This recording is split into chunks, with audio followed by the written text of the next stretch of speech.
os gustáis o te gusta.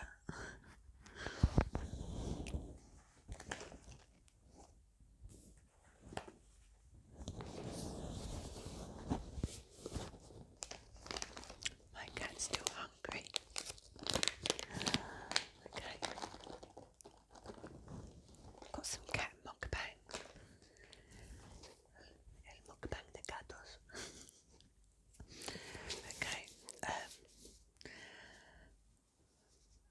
I wanted to do just Spanish tonight, but then I want to do English as well, so you can hear a bit of both. So this is for English native speakers, obviously, and also Spanish speakers as well. So I want to try and help both people who speak those two languages. You understand what I mean? And I'm going to read a bit of this book tonight. A New Earth, un mundo nuevo, sí, o una tierra, sí, una tierra nueva, sí.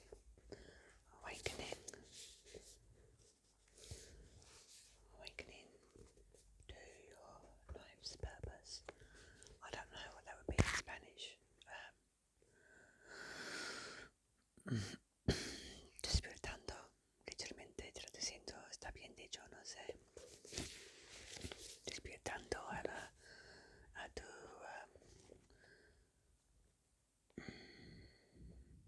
propósito de vida, no lo es. I don't know how to translate that, no sé cómo traducirlo. Let's see, where did I get to last time? Got to find my markings. Okay. Okay, so I've got to here. I love this book because it's got very, very rough pages.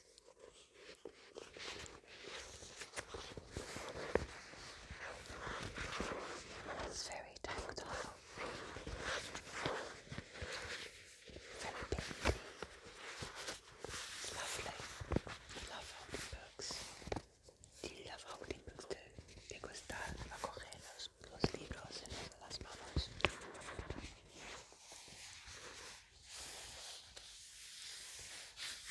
Okay, right, so let's see. Get this page like this so you can see as well. So, when I was seeing people as a counsellor and spiritual teacher, I would visit a woman twice a week whose body was riddled with cancer.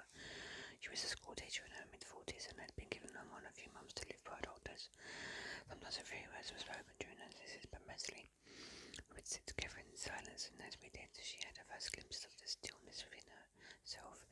She never knew existed during her busy life as a school teacher.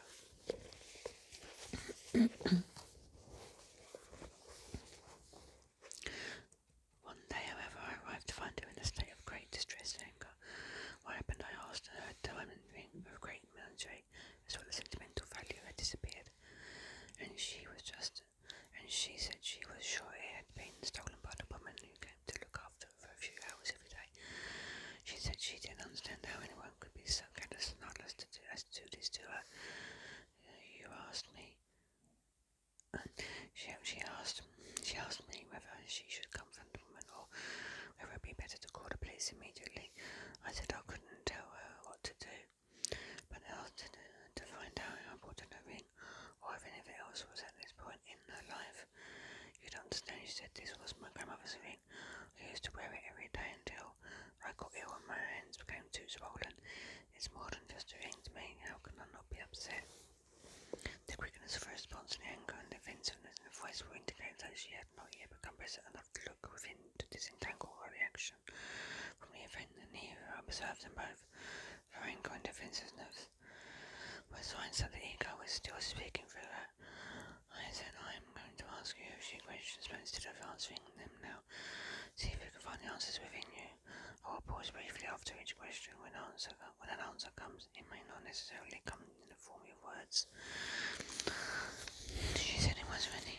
She said she was ready to listen. I asked, do you realise that you will have to let go of the ring at some point, perhaps quite soon?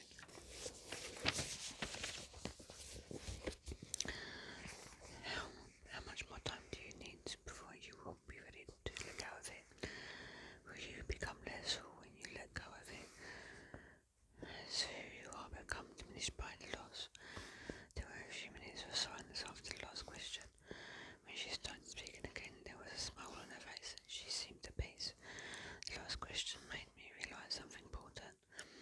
First, I went in my mind for an answer, and my mind said, yes, of course you have been diminished. Then I asked myself the question again, as I am become diminished. This time I tried to feel rather than think of the answer, and suddenly I could feel my I amness. I have never felt that before. If I can feel that I am so strongly, then I am hasn't been diminished at all. I can still feel it now, something peaceful but very alive. That is the joy of being, I said. You can only feel it when you get out of your head. Being must be felt. It can't be thought. The ego doesn't know about it because thought is what it consists of. The ring was really in your head as a thought that you confused with the sense of I am. You thought I am, or part of it was in the ring. Wherever the ego seeks and gets attached to are substitutes for the being that it cannot feel. You can value and care for things, but whenever you get attached to them, you will know it's the ego, and you are never really attached to a thing, but to a thought that's I, me, or mine in it.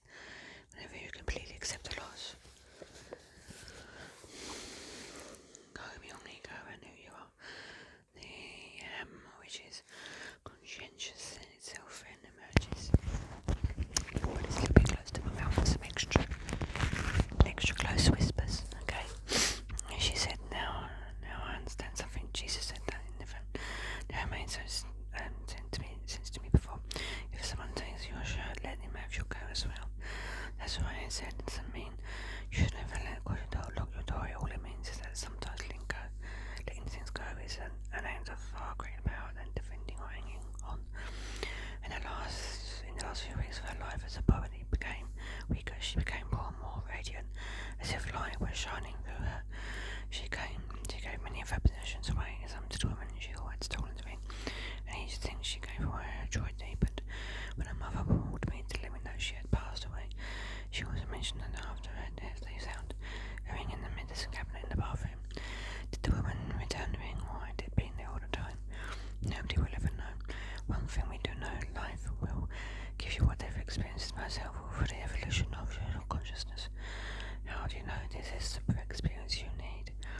So, because this is the experience you are having in this moment, is it wrong then to be proud of one's possessions or to feel resentful towards people who have more than you? Not at all.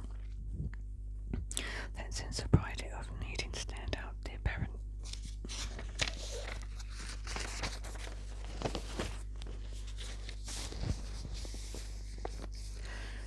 apparent announcement of oneself through more than and diminishment through less than is neither right nor wrong. It is the ego. The ego isn't wrong, it's just unconsciousness. When you observe the ego in yourself, you are beginning to go beyond it.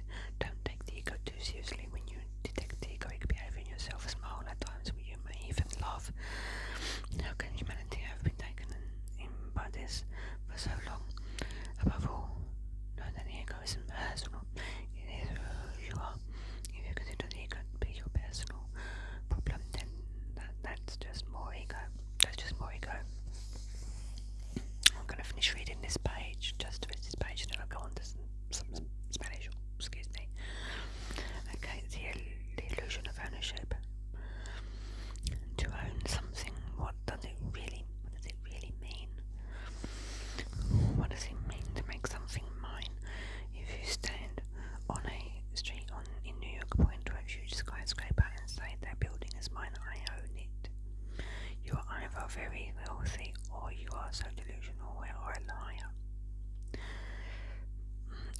as you are telling a story in which the thought form I and the thought form building merge into one.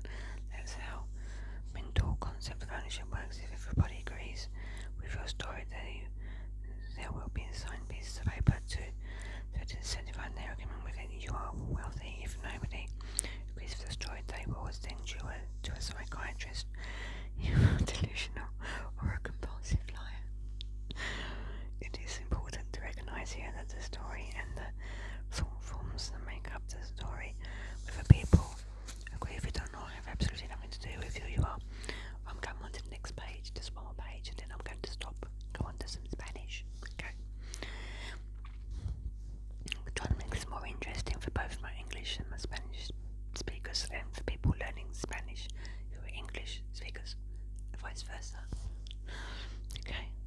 So even if people agree with it, it is ultimately a fiction. Many people don't realise it until they are on their deathbed and everything external falls away, that nothing ever had anything to do with who they are.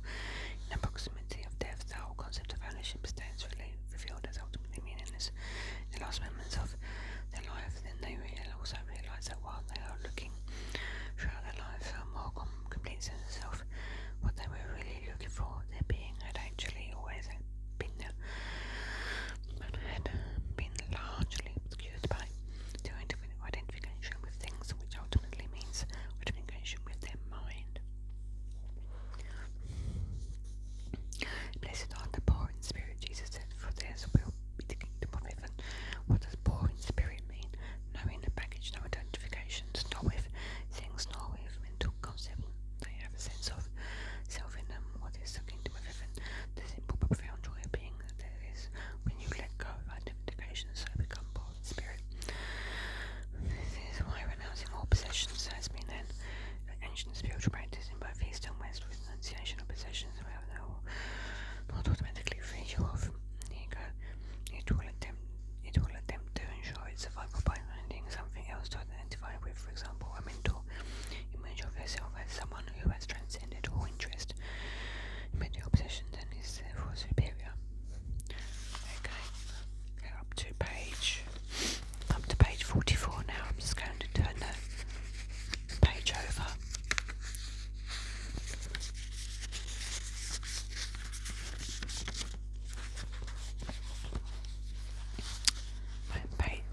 Page 44 is next. Oh, I do love this book. It feels so lovely. Maybe it's my thoughts and feelings towards the book that make it feel so nice. I don't know. Okay, I'm going to have a little bit of Rioja. Voy a tomar un poco de Rioja.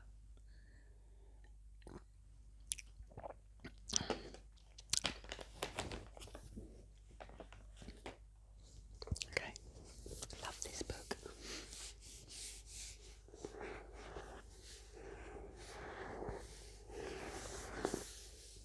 I know lots of YouTubers have read this aloud already, but I just love it.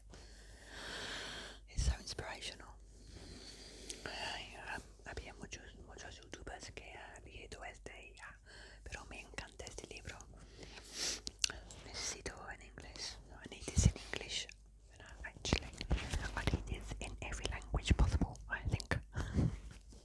Necesito en todos los idiomas posibles. Okay. Okay, here we are. Okay, we're going to read from the beginning. Ada Lovelace. Okay. I love the illustrations. This book is so well designed. It's beautiful. It's just gorgeous. Excuse me, I've got a tickle in my throat. Tengo cosquillas en mi garganta. I keep forgetting this is not tea, it's wine, so my speaking might get better or worse, I don't know.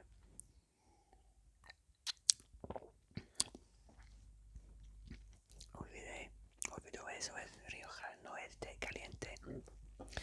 Yo he dicho ahora mismo en inglés. No sé si mi hablar, mi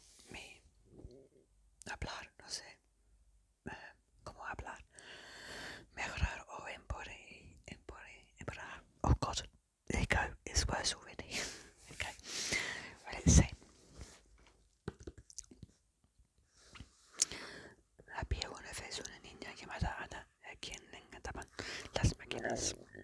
Uy, las máquinas. También le fascinaba la idea de volar. Estudió muchas veces para descifrar el equilibrio exacto entre el tamaño de sus alas y el peso de su cuerpo. Probó distintos materiales y realizó múltiples diseños. Nunca logró volar, pero creó en un hermoso libro de ilustraciones llamado Fluiología, en el que anotó todos los hallazgos. Una noche Ada asistió a un baile donde conoció a un viejo matemático cascarribias llamado Charles Babbage. Ella también era matemática, invitó a ver una máquina que había inventado. Ella también era una matemática brillante, así que no tardaron en convertirse en buenos amigos. Charles la invitó a ver una máquina que había inventado. Se llamaba la máquina diferencial y podía sumar y restar números de forma matemática. Nadie nunca había hecho algo así. Ahora que lo fascinara y construimos una máquina que haga cálculos más complejos. Le preguntó a Charles. Ambos pusieron manos a la obra. Estaban muy emocionados. La máquina era descomunal y requería un enorme motor de vapor, pero Ada quería llegar más lejos.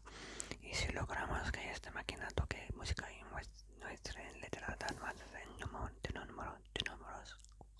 de números, lo que Ada estaba describiendo era un ordenador. Mucho antes de que se inventaran los ordenadores modernos. De hecho, Ada creó el primer programa informático de la historia. Qué chulo. Very cool. Oh, look at these illustrations. I never get bored of looking at this book. It's so beautiful.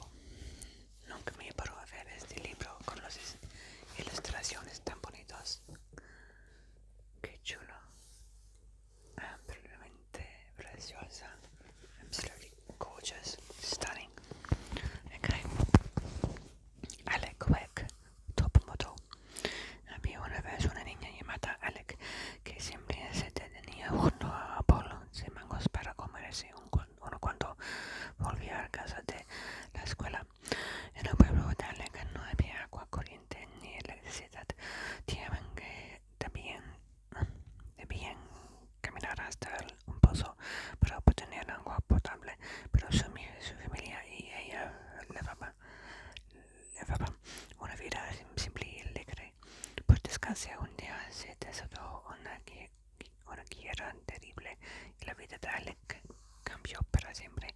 Su familia y ella deberían huir del conflicto en medio de sirenas de la mar que aullaban por todo el pueblo. Ella era temporada de lluvias, el río se había desbordado, los puentes para cruzarlos se habían hundido y Alec no sabía nadar. Le derraba acogerse, pero su madre la ayudó a cruzar el río a salvo. En el camino, el madre de Alec intercambió sobre de sal por comida y pasaportes, pues no tenían dinero. Con el tiempo lograron escapar de la guerra y refugiarse en Londres.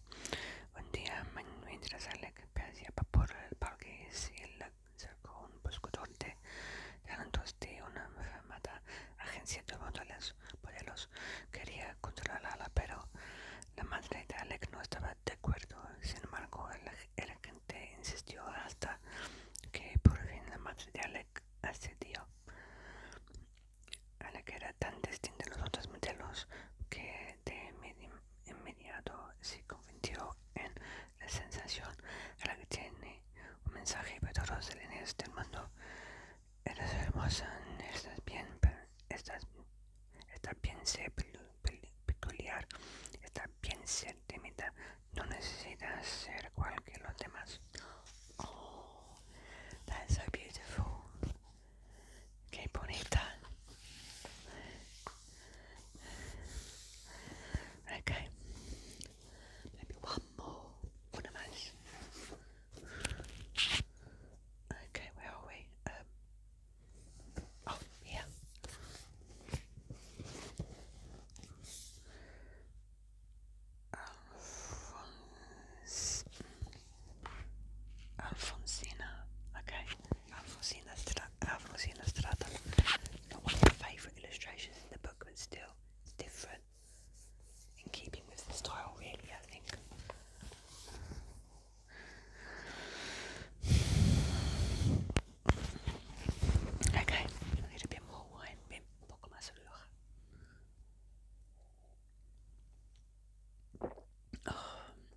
Había una vez una niña que conducía su bicicleta tan rápido que apenas llegabas a verla pasar. Cuidado, Alfonsina, le gritaban sus padres, pero ella demasiado tarde porque ya estaba muy lejos para oírlos. Cuando ese caso, su niña tenía esperanza de que por fin renunciaría a lo que de convertirse a ciclista profesional.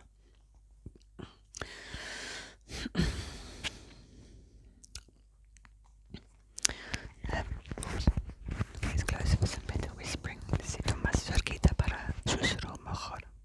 Mucho más sensible, más cerca. Okay, where are we? ¿Dónde está? ¿Dónde iba?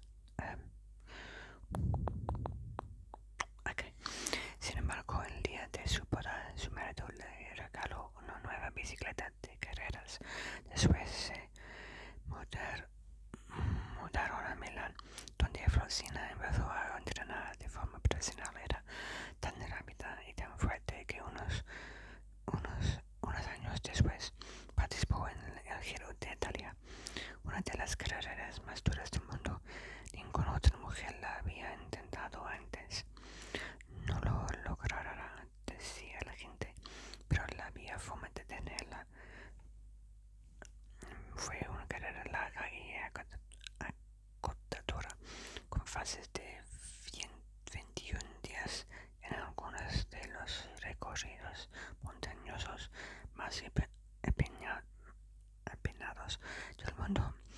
De los 90 ciclistas que empezaron la carrera, solo 30 cruzaron la meta. Y Alfonsina fue uno de ellos. Se perdieron como una heroína. Por desgracia, el año siguiente lo prohibieron competir. El Giro de Italia es una carrera para hombres, declararon los organizadores. Pero eso tampoco detuvo a Alfonsina. Encontró la forma de competir y estableció un récord de velocidad que se mantuvo durante 26 años, a pesar de correr con una bicicleta de 20 kilos y una sola velocidad. Alfonsina de la galería pensa ver que las cosas han cambiado mucho desde entonces. Ahora el ciclismo femenino es muy popular, incluso es un deporte olímpico. Very cool. Okay. So, a bit more. Let's see what other books have I got to read. Okay, just one more in English, I think. Una más en inglés. Okay, let's see what one I can find.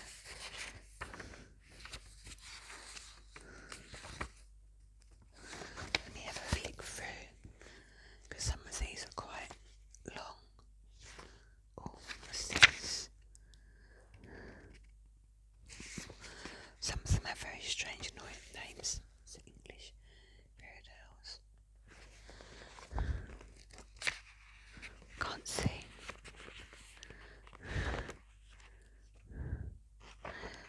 I think for some reason it's at the back. Look, I don't know why. The index is at the back. So you should be at the front. That's weird.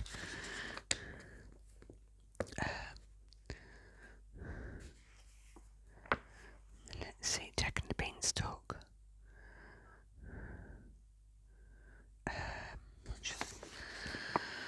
Let's see. Okay, let me see. 1, 2, 3, 4, 5, 6, 7, 8, 9, 10. Okay, what? I've lost the count. 1, 2. Oh, okay.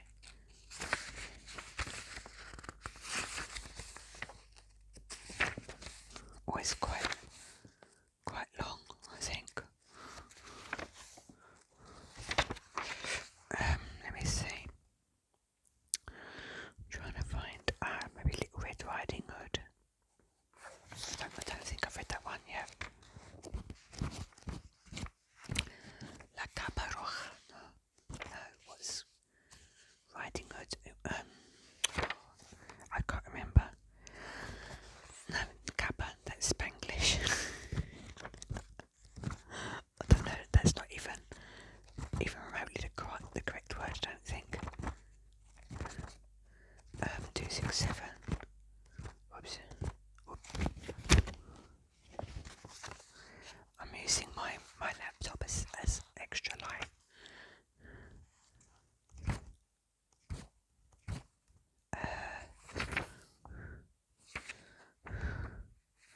Oh, that's quite.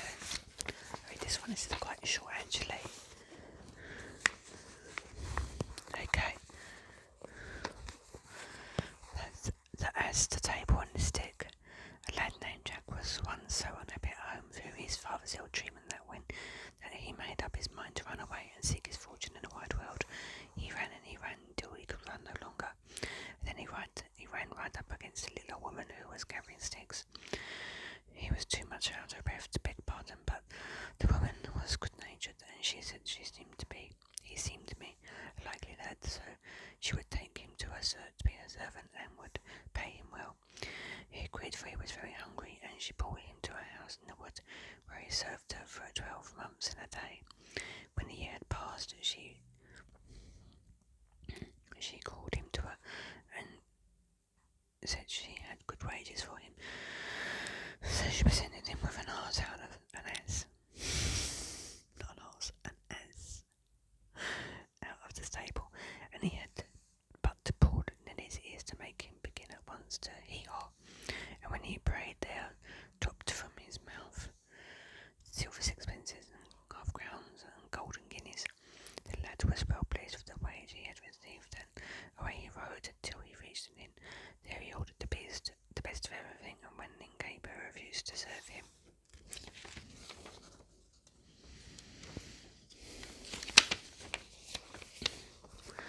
without being paid beforehand, the boy went off to the stable, pulled out his ears, and obtained his pocket full of money. The host had watched all this through a crack in her door, and when night came on, he put an as of his own for the precious Neddy belonging to the youth. So Jack, without knowing that any change had been made, rode away next morning to his father's house. I must tell you that near his home dwelled a poor widow with an only daughter. The lad and the maiden were fast friends and true love, so when Jack returned, he asked his mother's leave to marry the girl.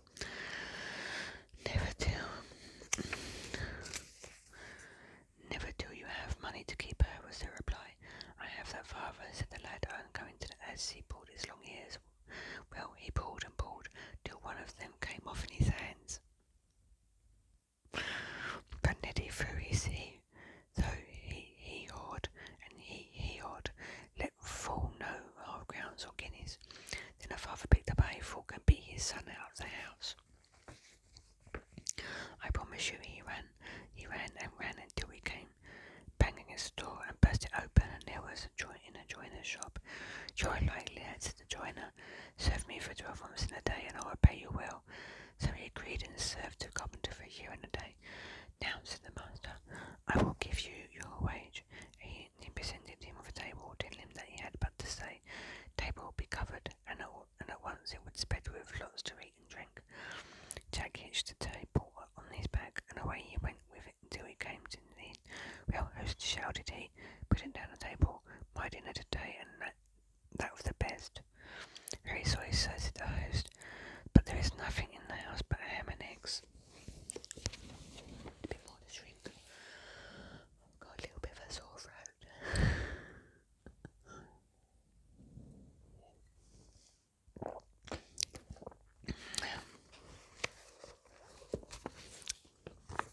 Okay. No ham and eggs for me, exclaimed Jack. I could do better than that. Come on, my table will be covered. So at once the table was spread with turkey, sausages, roast mutton, potatoes and greens.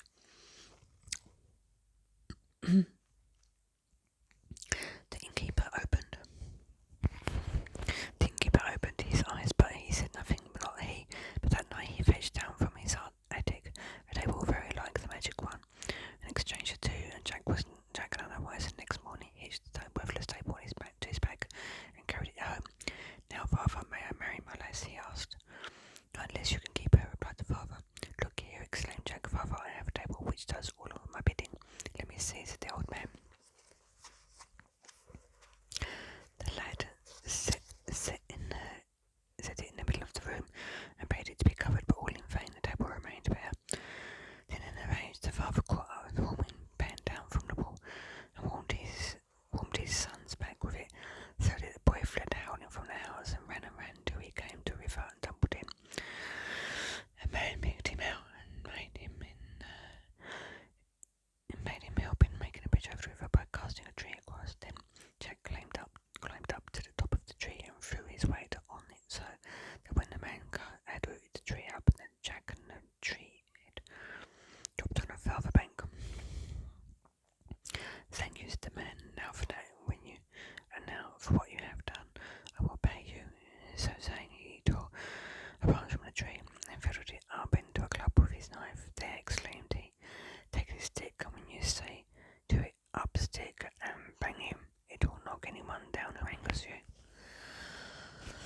rapped his head, bruised his arms, tickled his ribs, till he fell groaning on the floor, and still the stick of billboard. I've never heard of that word in English before. Billboard the prostate man, or would Jack call it off, till he had got back the stolen ass and stable. Ass, not arse. Arse is cooler. Ass. Burro. Then he galloped home on the ass, with the table on his shoulders and the stick in his hand. When he arrived there, he found his father was dead, so he pulled his ass into the stable and pulled his ears till it filled the manger with money. It was known through the town that Jack had returned rolling in wealth, and accordingly all the girls in the place set their caps at him. Now, said Jack, I shall marry the richest lass in the place, so tomorrow do you all come in front of my house with your money in your aprons. Next morning the street was full of girls with aprons held out in gold and silver in them, but Jack's own sweetheart was among them,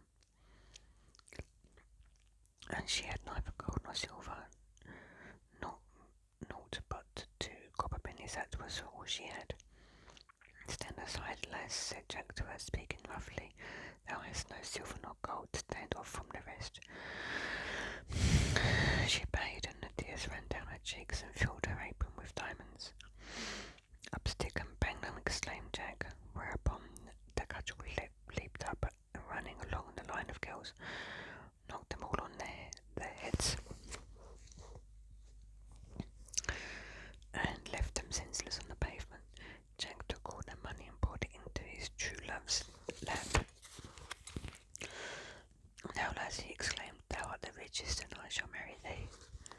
Oh, he wasn't a very nice lad, was he? He was up until that point when he saw she had just 2 copper coins. Was it 2 copper? Was it brass? Where is it? Oh, 2 copper pennies, yeah. And then she cried